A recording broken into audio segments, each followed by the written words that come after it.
Mwanzo ready, able and willing. I'm going to go to every ward, to every nook and cranny, taking the same message and discussing. We are out to mobilize, not just Kirinyaga, but the country. But charity begins at home. That's why we were here today. Yeah, with talking about the problem, but I will say that the major problem we have in Kenya is bad governance. Bad governance where impunity is the order of the day. It is like Dr. Ruto kept down the Bible together with the Constitution. We do not see any signs of a regime that follows the rule of law. Public funds are being used as though they are personal funds. People are being denied services while we are prioritizing the comfort or pampering the lifestyles of a few people. A PLP administration will bring discipline and order, and in a country, discipline is about following the rule of law. We have the Constitution of Kenya, which tells you how to manage public finances. They must be managed in an open and accountable manner and for the benefit of the people. You must prioritize the need of the people. We must run a just economy that benefits the majority, not just a few. We must relieve people from the burden of over-taxation. Taxation is not supposed to be a punishment. It's a contribution for running the country and for supporting services that people need.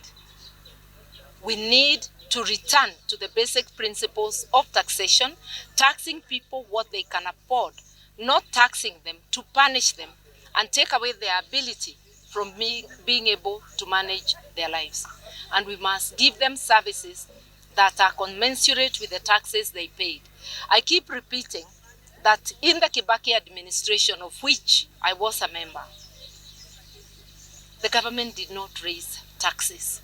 It just better managed what was raised, made sure people paid their taxes, and made sure that we prioritize the needs of the people. There was development and there was better service to the people without having to raise taxes.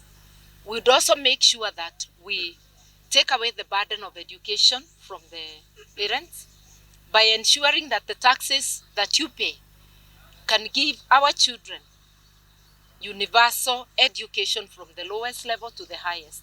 Health must be universal. In all public funded hospitals, people must be able to access not just health service, but quality health services. And this is possible. I keep on giving the example of Cuba. Cuba is not an economic giant, but there is universal healthcare and there is universal education throughout the life cycle of the people. It is possible here. Our problem is how we manage our resources. The appetite for borrowing is killing our economy. The government is competing with the ordinary person, borrowing from the banks. And the banks opt for the government because they are paying a big premium. That means there is no money for business, and those who dare take loans, the interest is so high, they end up not being able to repay. I remember the Kibaki era when banks were literally hawking loans, begging people to come in and borrow money. We must have physical discipline. The government must live within its means and release the banks to fund business. And the business environment must be looked after.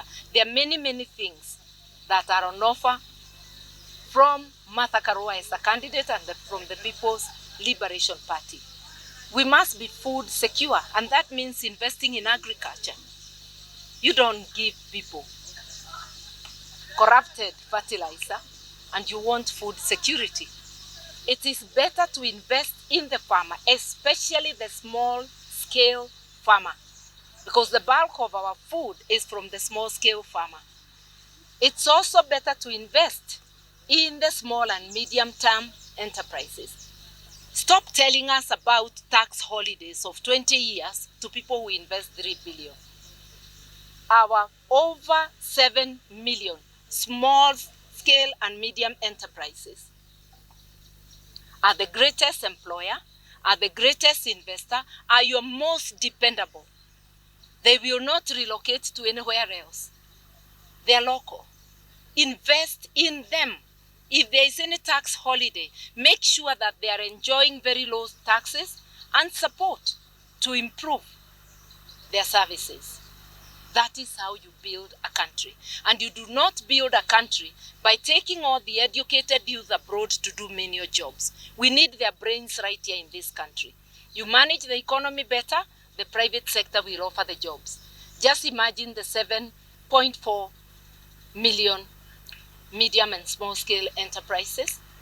If the business environment was good and each added their workforce by 2, those are 15 million jobs.